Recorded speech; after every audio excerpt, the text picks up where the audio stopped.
This is a podcast produced by the Bennett Institute for Public Policy, University of Cambridge. My name is Deborah Hardoon. I'm the Head of Evidence at the What Works Centre for Wellbeing, and I'm joined on this podcast by Dr Matthew Agarwala, environmental economist and project leader, and Dr Mark Fabian, welfare economist and postdoc at the Bennett Institute for Public Policy. Together, we're working on a project called The Many Dimensions of Wellbeing, funded by the Economic and Social Research Council and the Arts and Humanities Research Council. So, what is this project all about? Well, generally today, there is widespread and common appreciation that the success of a society is about more than money or growth. There's talk of measures that matter beyond GDP or gross domestic product. It's clear that our health, our relationships, our environment all have a value to us, and that we should make decisions that invest in these areas accordingly, sometimes referred to as maximising social welfare or social value, the quality of life, etc.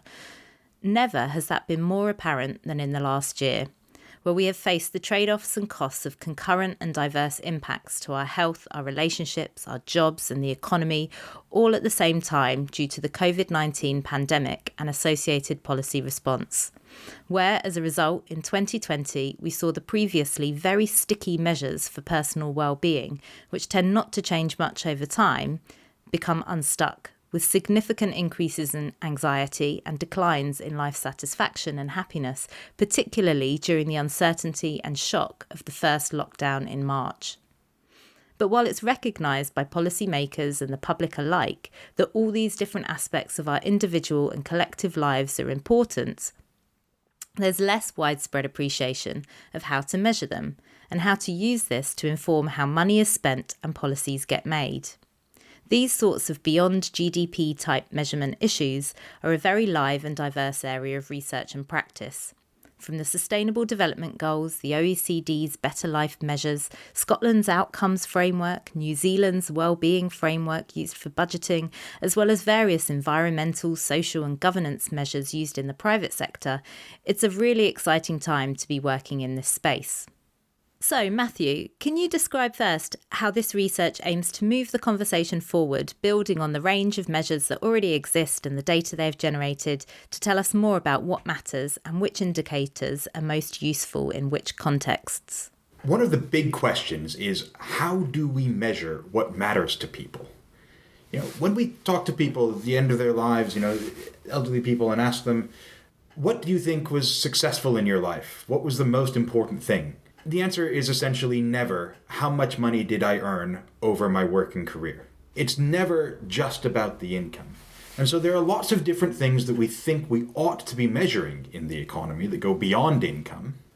Yet, most of our macroeconomic policies and our economic statistics and the discussion about our national and global economy focuses around this metric called GDP, which is essentially income.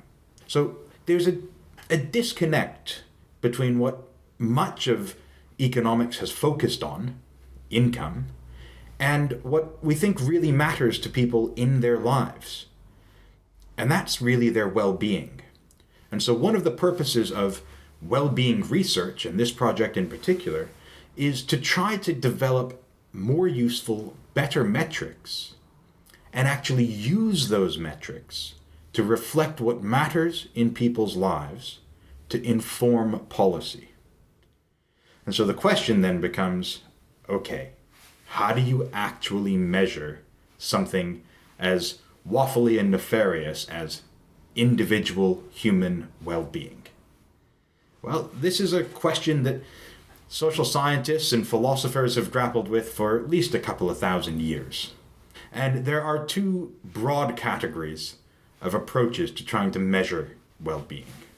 One of them is objective, or so it claims, in which the researcher or the analyst says, these are the 5 or 10 or 20 things that make up the good life and that matter and that therefore determine individual well-being.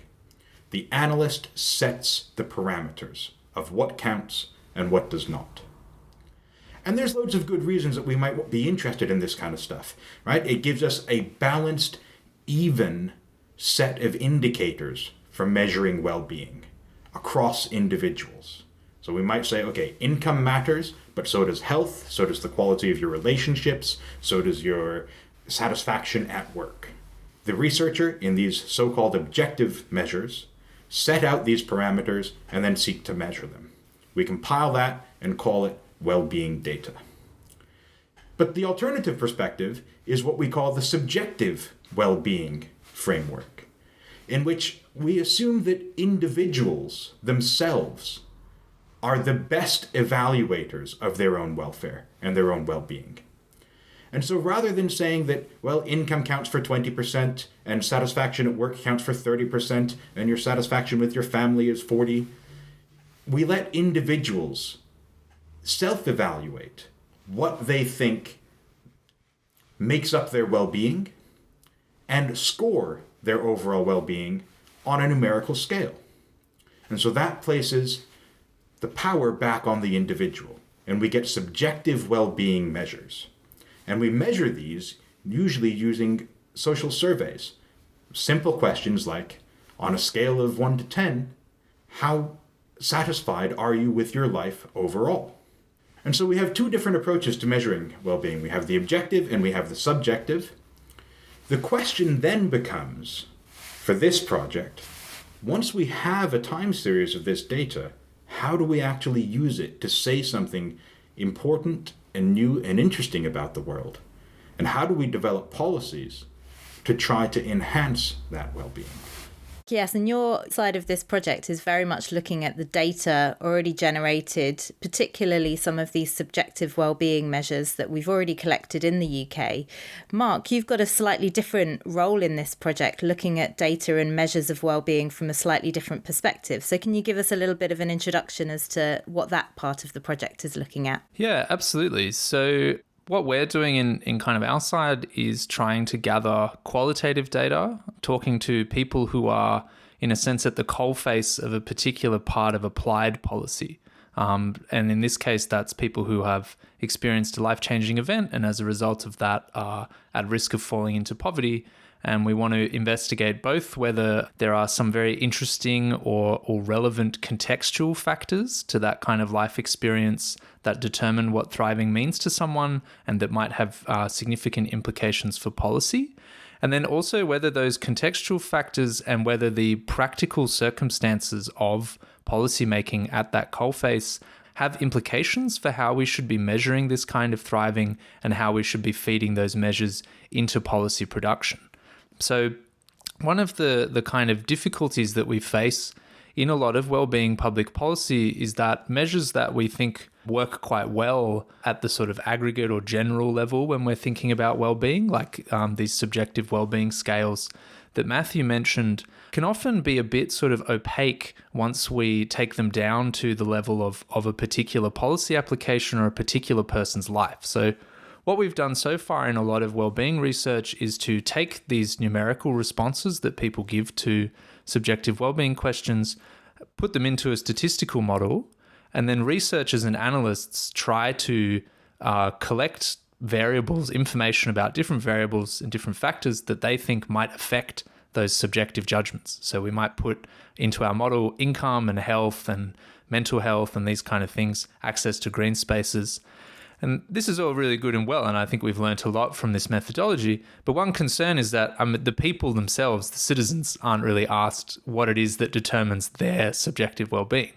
And so what we're trying to do in our side of the project is to, in a complementary fashion to what Matthew's kind of quantitative bird's eye view is doing, is to go very granular and go kind of bottom up and see whether at the level of individuals going through particular circumstances, whether we can get them to tell us in more detail what it is that matters, and then whether we can develop very tailored measures, both subjective and objective, that capture what well-being means to them in that context specifically, and that we can apply more easily to the generation of very nuanced kind of bespoke public policy solutions to those issues. Thanks, Mark. Yeah, so I think this project is really great in tackling both that diversity of objective measures that already exist and the fact that we're already collecting a lot of data about the aspects of life that's really important to us, but also complementing that by recognizing the really personal and complex issues around individual well-being and what matters to people, and that it is a deeply personal and different and subjective phenomenon.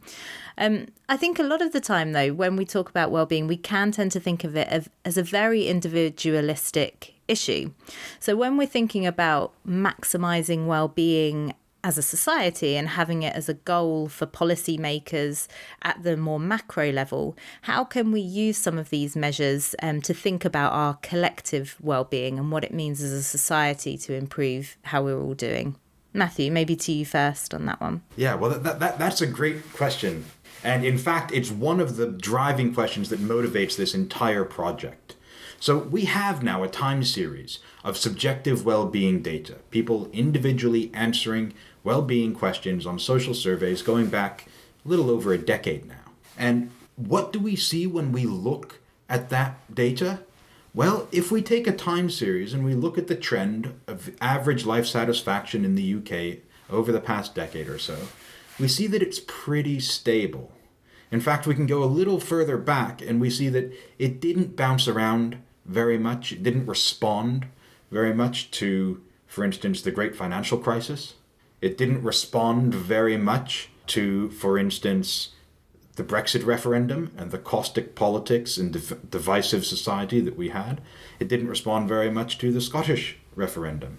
In fact, these things were pretty sticky, as you pointed out. And so one of the challenges then is, what does this mean for well-being policy? We see it slightly increasing over time. Does this mean we should have Brexit referendums more often and the fractured politics and financial crises fairly regularly?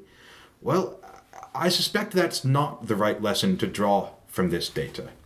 And so the purpose of this project is to try to drive down and dig a little bit deeper and identify what we can learn from these well-being statistics at different scales. So whether we're talking about the individual, the community, the postcode level, or the local authority level, or even the national level, do we get different drivers of well-being and do we get different trends? Does our well-being data tell us something different about what makes people's lives worthwhile in different parts of the country? Does it differ over the lifespan? Does it differ over different educational groups, right? Depending on whether or not you have a degree? And what we find when we start to dig down a little bit deeper is that the drivers of well-being tend to change depending on the scale of the analysis that we decide to use. So one of the surprising findings, but that's been found several times over, is that education is actually a pretty terrible predictor of individual well-being. When we look at all of the things that might make up well-being, when we bring them into these statistical models that Mark was talking about, we find that income matters, we find that relationships matter. We don't really find that education is a very powerful predictor.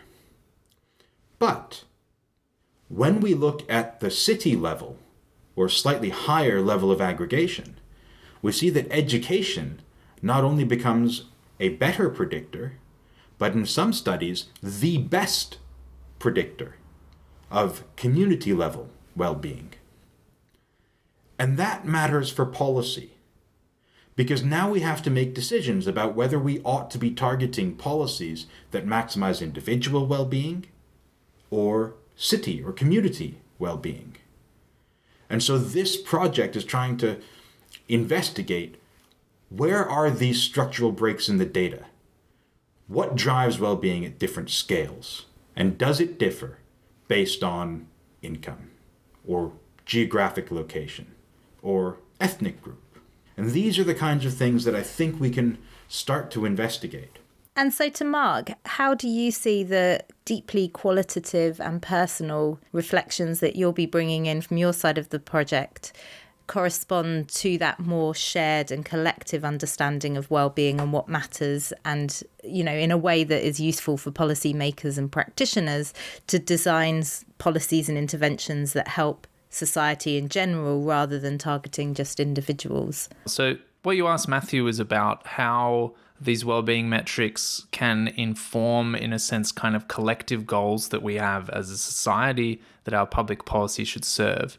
Now, when you talk about collective goals, I think you immediately invoke the notion of values and value judgments. And these are things that we typically think only citizens should be making in liberal democratic societies. And one of the kind of concerns that we have a little bit with wellbeing public policy to date is that it has been a little bit top down, so driven very much by insights of academic experts and research communities that have found that many of the kind of policy settings that prevail today aren't very good for people's subjective well-being, certainly, and probably for their objective well-being either. But we're a little bit concerned about the idea that this kind of expert policy entrepreneurship is the kind of appropriate vehicle for moving public policy in such a very value-laden area as what matters in your life. So what we're trying to do in our kind of qualitative research is to explore the possibility of democratizing the conceptualization and measurement of well-being. So there's been a lot of effort in this space already. I don't want to suggest that wellbeing policy hasn't tried really hard on this front. So in almost all cases of wellbeing public policy, notably in the UK and in New Zealand, there's been really extensive public consultations at the start of wellbeing policy to try to get a sense for what matters to people. And I don't want to undervalue that. But one concern that we have with that sort of stuff is that you get a very kind of messy picture of well-being because different things matter to different people and the context of people's lives. So when Matthew talks about different urban scales, so you have people who live in rural areas, people who live in inner city London are going to have quite different contextual factors affecting their well-being. Elderly people will have different factors to people who are trying to have children, this kind of thing. We think it's important to try to embrace this contextual aspect of well-being and to at least experiment with the development of well-being indicators from the bottom up. So starting from particular areas of public policy, whether it's social policy, unemployment insurance, sustainability, these kind of different nodes of public policy, see what well-being means to stakeholders there, see how it could be measured in a way that's very applicable to that particular domain. And so thereby getting value judgments that are very context sensitive. And then we can work back up from there into the kind of broader level indicators of social progress that Matthew's working on sort of from the top down. And I think in these ways, the two approaches are quite complementary and sort of balance the need for these high level technical analyses with also the need to ensure that the value judgments that we're inputting into these analyses come from the people and not just from the researchers. So I think the complexity of thinking about individuals that have different things that matter to them is one dimension of why well-being is really messy and complicated to measure and to explore as a concept. The other issue is that the fact that some people are just doing okay, right? So at the average level, people are reporting on a scale of 0 to 10, probably around 7 or 8 out of 10 that they're satisfied with their lives. They're doing okay. So when we're thinking about what matters in well-being measurement and for application to policy and practice, how do we recognize that actually what matters is probably not the people that are reporting the 7s and the 8s, but the people that are reporting much lower levels of life satisfaction, higher levels of anxiety, lower levels of happiness? What can we do to really identify those people that are really struggling and say there's something unique and important about what's going on in these people's lives that we should focus on? How do we really focus on the kind of vulnerabilities and the people that are struggling when we think about well-being as a issue to maximize? One of the challenges in well-being research is that we do often tend to focus on the aggregates. We evaluate impacts and effects at the average. And the problem, whenever we're using averages, is that an average can hide lots of variation in the tails of the distribution. Even if we have a pretty sticky range of life satisfaction in the UK over the past decade or so, from about 7 to 8, averaging around 7.3, 7.5. What we can see in the data is that there are important differences between what drives well-being for the slice of the population at the lower end of that average, so people whose life satisfaction scores are typically 5 out of 10 or below, and what drives well-being for the people who are at the highest end of the scale, so people whose life satisfaction scores are 8 or above. And we've started to do that in this project to understand the role of education in well-being, not at the average for the country, but looking instead at the tails of the distribution, those with relatively high life satisfaction and those with relatively low life satisfaction. And this has revealed a really important and exciting insight, which is that although the role of education in predicting well-being at the aggregate level is not very strong, what we do see is that for those with lower levels of life satisfaction, having a degree, having a bit more education, is actually a really important buffer that helps them improve their life satisfaction over time. And that's a pretty important finding. On the other hand, what we see is that at the highest end of the distribution, those with life satisfaction scores that are very high, people are generally doing quite well in life. For that group of the population, education is not quite as strong a predictor of well-being, and to the extent that it is a predictor, it's a negative predictor, so that additional education reduces the reported life satisfaction, which is a really surprising finding.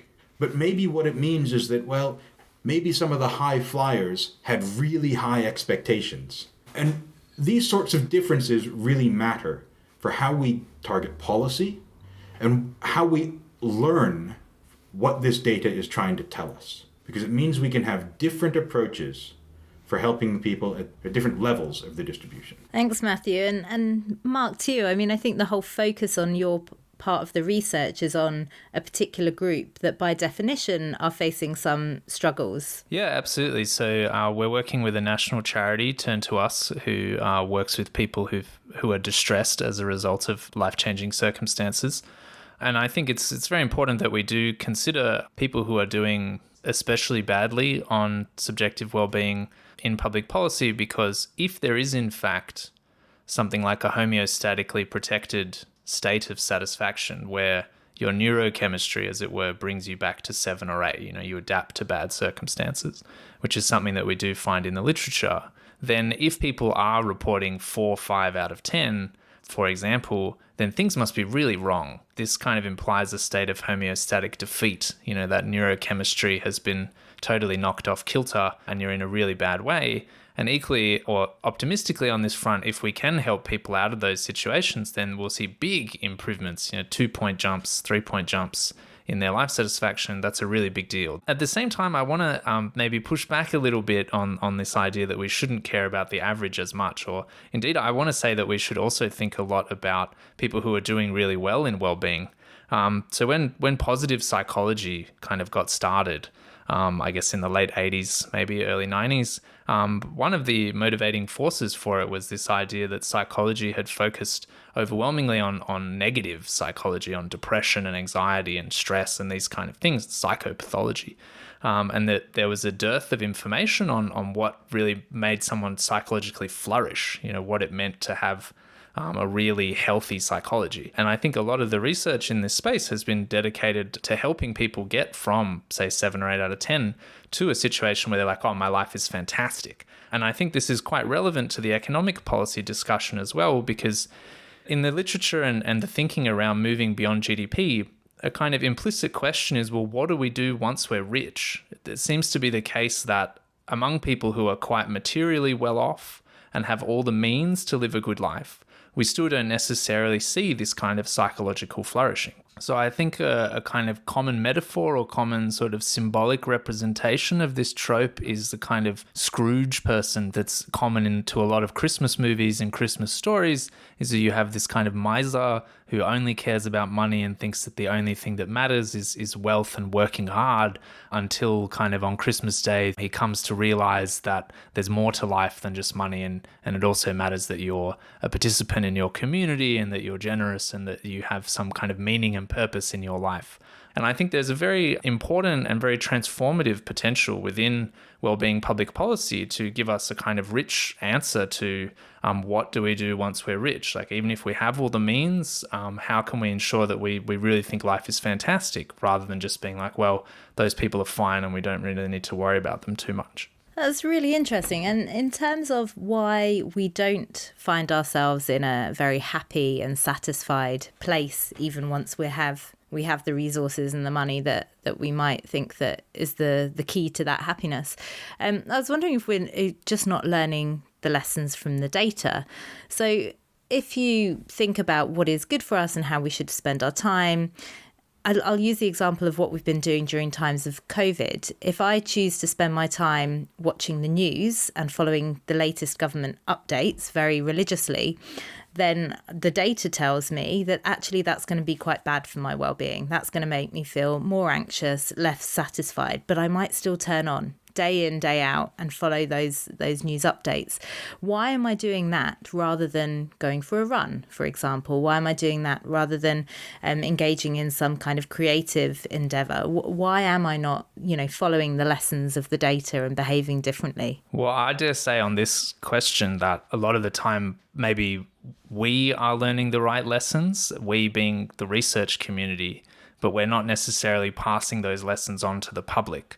So I think there's been a general drift in the last few decades of experts and researchers being incentivized to take their findings directly to government and sort of bypassing the citizenry. And in wellbeing public policy, I think we're often kind of shooting ourselves in the foot on this front. So, for example, just because you raise this interesting problem of what the data says and then what people's revealed preferences are.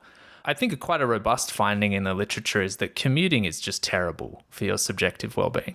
Particularly long drives in rush hour traffic is absolutely appalling for your well-being. Not just because the experience itself is quite bad, like people's affective responses, their mood during commuting is bad, but also the kind of spillover effects. You have less time to spend with your family, less time to spend on hobbies, this kind of thing. Just overall really bad.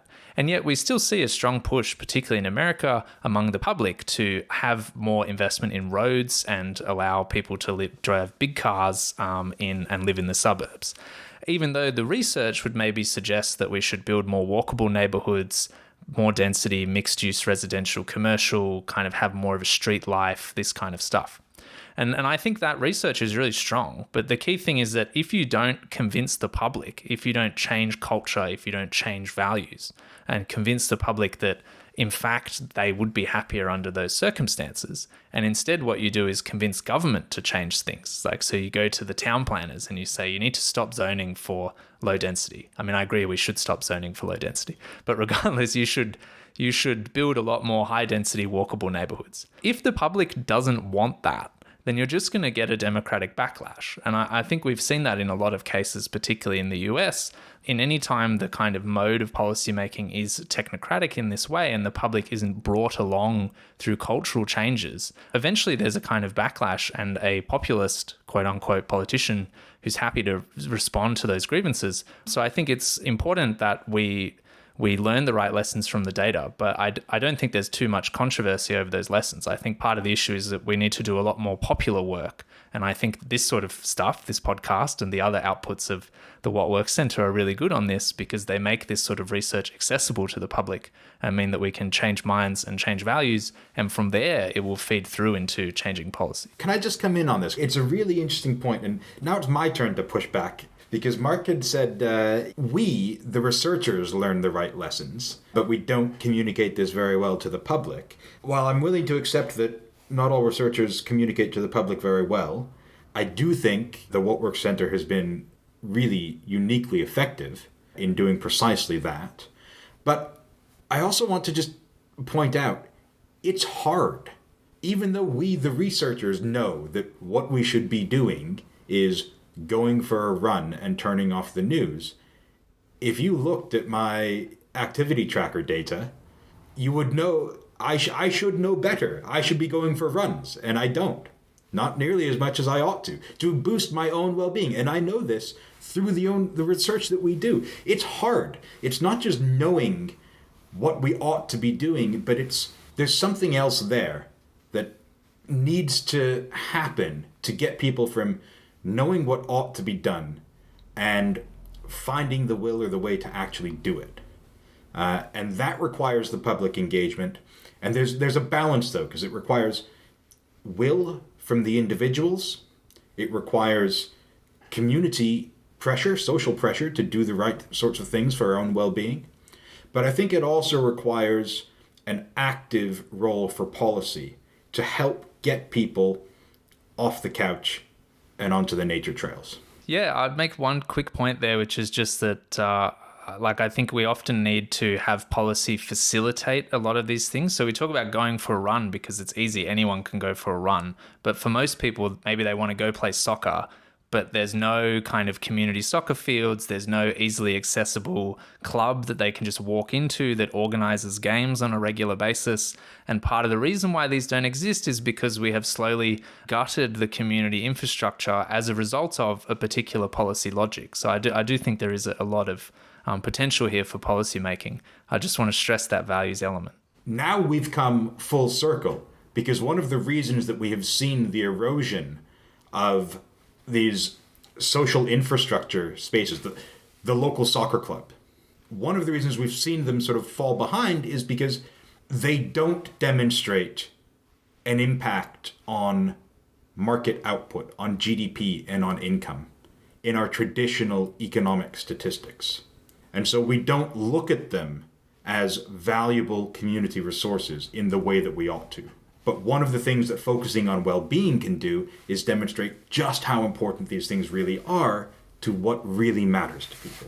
Here. Completely agree there. And I think this just demonstrates how messy and complicated well-being is as an important issue for people as individuals and as society. And also actually the importance from a research perspective of looking at this not just from a quant perspective, not just from a data perspective and understanding correlations and causations and associations between different variables like education and happiness, but actually going really in depth to talk to people, to have that qualitative insight as well as to what motivates people to do certain things, what's behind people's actions, what are the other things going on in people's lives, the context, the barriers, the enablers that enable people to achieve higher levels of well-being and satisfaction and lower anxiety and so on.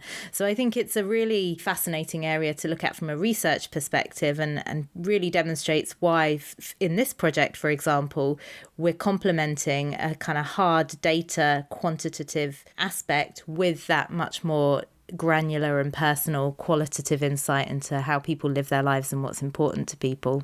Moving on a little bit then, so in terms of what data is currently out there, Matthew, maybe I can ask you, what are the data sources that you're currently using that are really informing the work that you're doing right now? I feel quite lucky to be doing this research in the UK on the UK. I think the UK is one of the most data-rich countries for trying to understand human well-being. And it's largely because of the pioneering work of the Office for National Statistics. They have, for over a decade now, been compiling really useful information about life satisfaction and happiness and anxiety and whether you feel the things in your life are worthwhile. And so we're using that data now. It's already out there. It's existing information. What we're trying to do now is understand what it can tell us. And so we use a whole range of existing national surveys. We link it to the Community Life Survey, we link it to the Annual Population Survey, and there's various different ways in which the questions on the surveys are compiled, so we can link it to different control variables. One of the things that's really exciting is to start getting access to the data at more granular spatial scales, so that we can start being a lot more specific about how well-being varies across different parts of the country. And this is really important if we want to be able to understand or develop a policy of leveling up the left-behind places throughout the country. But then there's a bunch of other data sources as well that we like to use. My first investigations into human well-being came from my tradition as an environmental economist. And so looking at how the natural environment and changes in the natural environment might impact well-being for people all around the world. And so one of the things that we're going to be looking at here is how might changes in air quality or changes in access to green space underpin individual or community well-being. There's lots of exciting questions that we can investigate here. So exciting times for a data analyst to get their hands dirty in lots of giant spreadsheets, right? Yeah, although let me caution, because it's pretty easy to set a group of economists loose on a data set, and they will look for anything with statistical significance as a relationship between two or more variables in the data. And when we find this statistical significance, we actually write a little asterisk to indicate how statistically significant these relationships are. I call it stargazing. Right? We will find anything where we can get these asterisks, these stars, and put it in a paper and publish it. That's not what works, though, for changing people's lives. What we need for changing and improving people's lives is some sort of theory behind why these relationships exist and how we can use them to develop policy, to communicate with the public, and to actually improve life outcomes. And that's what Mark's side of this project really starts to deliver. It's that more bottom-up, interpretive approach to see, are the lessons we're learning democratically valid? So maybe just, I guess, the final part of this podcast is for us to really think about why all of this research, all this data should matter for people, for listeners to this podcast. And Mark, if I can go to you first, I mean, I think it's more directly relevant because you're asking people directly what matters to them and really engaging at that very personal level to try and understand what's going on in people's lives and what the crucial aspects of their well-being is. But if you can say something a little bit about what you feel is the reason why people should care about the research that this team are doing. So I think well-being has quite a transformative potential for public policy. And I think that transformative power is really kind of necessary. So my sense is that the methods that we used for public policy analysis through the kind of, I would say, in many ways, the golden age of economic policy analysis from the 80s through to, say, 2010, just kind of played out. This kind of endless emphasis on productivity, which has also petered out, the equity efficiency trade-offs that economists are very fond of, and the sort of maximization of income that Matthew talked about before, was in many ways beneficial. You know, we have seen huge increases in the material wealth of most countries, and so we have a lot less scarcity than we used to have. But it seems to me at the moment that despite this reduction in scarcity, people still aren't flourishing, as it were. In bringing a kind of well-being public policy lens, I think we develop a much richer understanding of how to use our material wealth in ways that are going to be impactful. And in doing this in a way that's bottom-up and democratic, in complement to the kind of statistical analyses, we make sure that we're really got a rich sense of what it is that matters to people.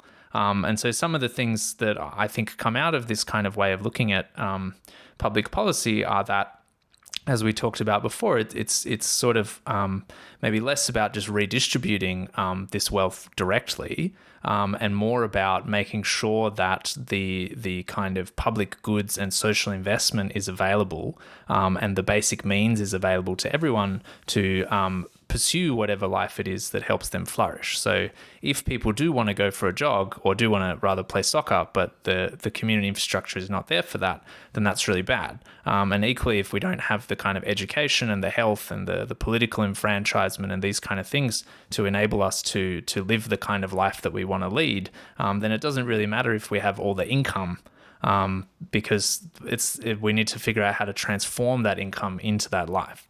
So I think this can be quite transformative for public policy and quite progressive in the sense that it gives us a kind of whole new framework for thinking about progress that goes beyond the somewhat played out material economic way of thinking about it that we have relied on until recently. But just to pick up on a point you made about redistribution, I think, I mean, some people in the UK still live in poverty, both absolutely and relatively speaking.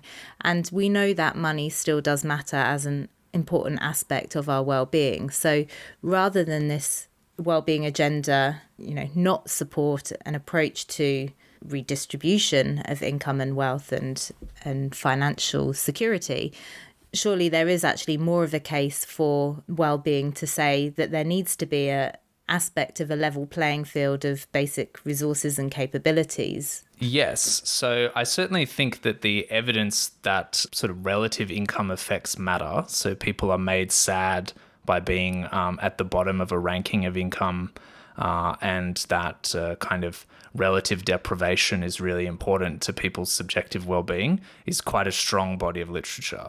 Like, I think we see that at the macro level, we see that in kind of laboratory experiments at a range of other settings. So I think there is a strong case to be made for a fairer society if you want subjective well-being responses to be higher than they currently are. At the same time, I would push back just a little bit on this from the kind of what the meaning of this is about. So first, you've got to remember that redistribution and the economics of redistribution is quite complicated. So there's going to be unintended consequences to major changes to the tax code, for example, and we just want to be careful with that. But that's kind of not that important. I think the two bigger issues for me are, first, that kind of taking this strongly redistributive approach, in a sense, treats people as they are rather than as they could be. So this is an idea from Goethe that I think is really important.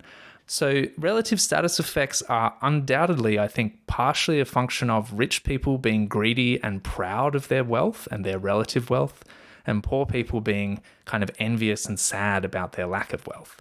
And that's, understandable, but I don't necessarily think that we should kind of make these sort of personality characteristics the foundation for why we do well-being public policy. Much more important for us to embrace that transformative power that I talked about, which I think speaks to what you said about giving people the means and making sure that everyone has like a basic functioning. So poverty is just completely unacceptable in a kind of post-scarcity situation, and we should focus on reducing poverty. But I think we should do this not so much in a kind of let's tax these people and give these people money, but rather like let's tax these people, sure, and then distribute that money in a way that creates a well-being society. So education, public transport, health, community infrastructure, green spaces, blue spaces, more place-based policies so that places aren't left behind, this kind of stuff. I think that really speaks a lot more to my mind about the psychological sophistication of well-being. So if we take seriously this notion that jealousy and greed lie behind some of these relative income effects, then these aren't aspects of psychology that I think are particularly healthy. And whereas if we kind of use the relative income results to promote a society that allows everyone to flourish and live their kind of best life, I think that leverages a much more kind of healthy and I don't know, pleasant part of human psychology, which is about things like self-actualization and these kind of things. I think this really neatly brings us right back to where we started, which is that, previously there's been a real big emphasis on money and gross domestic product and income as being the ends in itself, the thing that we're trying to achieve, the thing that we're trying to maximize. But well-being puts that in its appropriate place, which is, yes, it's important for people's lives, but it's very much a means to achieving happiness and satisfaction and so on. And it's not the be all and end all, and it's not the thing that we should be judging our success on. And, all the kind of psychological associations with relative income and how we're doing compared to others associated with that. So I kind of feel it kind of brings us right back to the importance of saying our goal as a society needs to look very much beyond income and wealth and productivity. Matthew, final thoughts from you in terms of why all this should matter to the listener and why this project is really important. Obviously, we live in interesting times. I think when we first started developing this project, going back to the early stages of, okay, what would we like to do if we were going to spend a couple of years researching well-being in the UK? We had no idea that we would currently be in the midst of a global pandemic that has cost over 1 million lives and tens of millions of jobs in the developed world. In a lot of ways, that has changed, for instance, the way we do our work.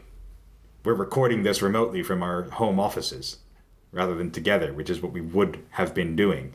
But in other ways, it doesn't change things that much, or even reinforces why we're doing this. The pandemic has been a shock to everybody's lifestyle. It has, for the first time since we've really been collecting this data, made the life satisfaction statistics come unstuck. And there is a palpable sense amongst the public, amongst our public communications in the press, and amongst policymakers that we do not just want to build back to business as usual, but rather that we want to build forward to something that's better.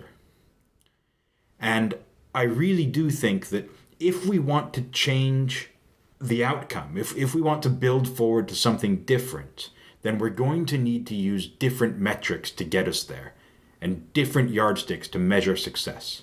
And I think there's an opportunity now to do this using well-being and a broader description of what matters, rather than building back with something simple like just GDP or income. And so I think it matters in the way that we design and deliver stimulus throughout the rest of the pandemic. And I think that it really matters in terms of how do we allocate public resources in the aftermath for recovery. Do we do it to maximize income again? Or do we try to take on our ideas of a well-being society? I think that's brilliantly summed up. Thank you very much, Matthew. So from us, Deborah, Matthew and Mark, we'd like to thank you for your interest in this research work. We'll keep you informed about how this project continues to answer more of these big well-being questions and how we can help improve well-being in society today. To find out more about the What Works Centre for Wellbeing and the Bennett Institute for Public Policy, you can follow us on Twitter and go to our websites, whatworkswellbeing.org and bennettinstitute.ac.uk. So from us all, thank you very much.